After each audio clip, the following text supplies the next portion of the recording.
antipop.fr. La pop culture jusqu'au bout des ondes.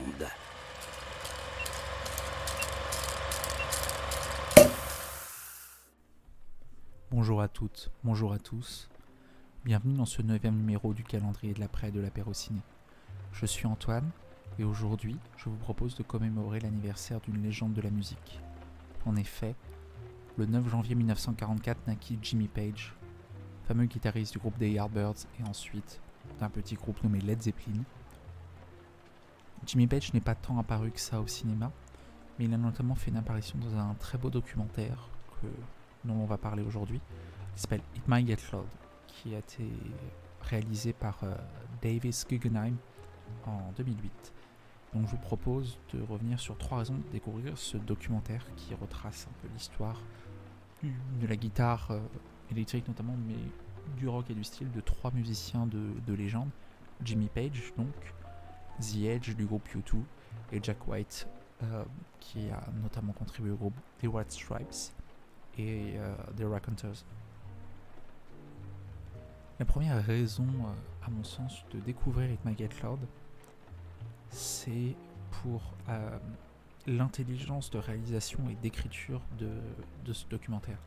Vous n'êtes pas sans savoir qu'un documentaire est écrit, on n'est pas en improvisation totale, il y a quand même une trame d'écriture qui se fait lorsqu'on réalise un documentaire. Et la justesse de Davis Guggenheim, ici, c'est de ne pas mettre nos 3 musiciens sur des rails et de leur laisser une grande part en fait de spontanéité qui donne notamment, il y a une partie du documentaire qui s'appelle The Summit où les 3 sont réunis dans un même endroit justement pour converser, jouer et on sent vraiment qu'il n'y a pas d'ordre précis qui leur a été donné, ce qui donne quelque chose de très vivifiant parce c'est un documentaire qui laisse vraiment place à la spontanéité et donc à une certaine authenticité dans le propos, tout en revenant sur des séquences en dehors de The Summit qui sont très pertinentes, qui elles sont beaucoup plus linéaires par exemple, mais qui permettent de vraiment recentrer le propos du documentaire, ce qui est très intéressant. La deuxième raison de voir, c'est évidemment pour cette réunion sublime entre 3 légendes du rock qui, pour le coup, jouent vraiment le jeu ici. On les sent vraiment investis dans le documentaire. Ils sont pas là, entre guillemets, pour juste récupérer le chèque. Ça donne, la spontanéité du documentaire. Elle est permise justement par l'investissement de ces 3 légendes qui vont vraiment nous donner matière, qui vont vraiment s'exposer, s'ouvrir à nous.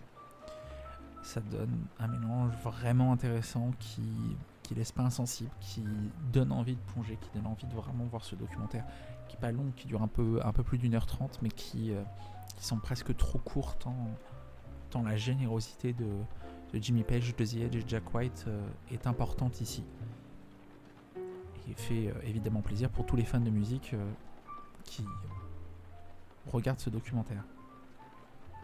La troisième raison de voir ce film, elle est un peu spéciale, c'est-à-dire que à l'apéro ciné, on aime mettre en avant tous les cinémas. Vous l'avez sûrement remarqué, on met en avant différents styles, on met en avant différentes formes. On avait envie aujourd'hui de vous mettre en avant un documentaire. C'est assez rare qu'on en parle, pourtant c'est important les documentaires. C'est un pan cinématographique tout entier. It Might Get Loud est une très belle porte d'entrée à mon sens dans le monde du documentaire. Et il permet d'être visible puisque je vous rappelle que tous les films dont on parle dans le calendrier de la presse sont visibles et vous retrouvez un lien dans la description pour visionner ces films de manière légale. Il est disponible actuellement sur Amazon Prime et sur Apple TV et également est disponible en format physique en France, ce film. Et donc on ne peut que vous inviter à, si vous n'avez pas l'habitude de voir des documentaires, de vous plonger, de mettre un pied dedans en regardant It Might Get Loud qui est un très sympathique documentaire sur le rock, sur la musique qui ravira les cinéphiles et qui ravira aussi les fans de musique qui nous écoutent. C'était Antoine pour ce 9e numéro du calendrier de l'après. Je vous souhaite à toutes et à tous une très bonne journée et je vous retrouve demain pour parler d'un beau morceau de cinéma. À demain, au revoir.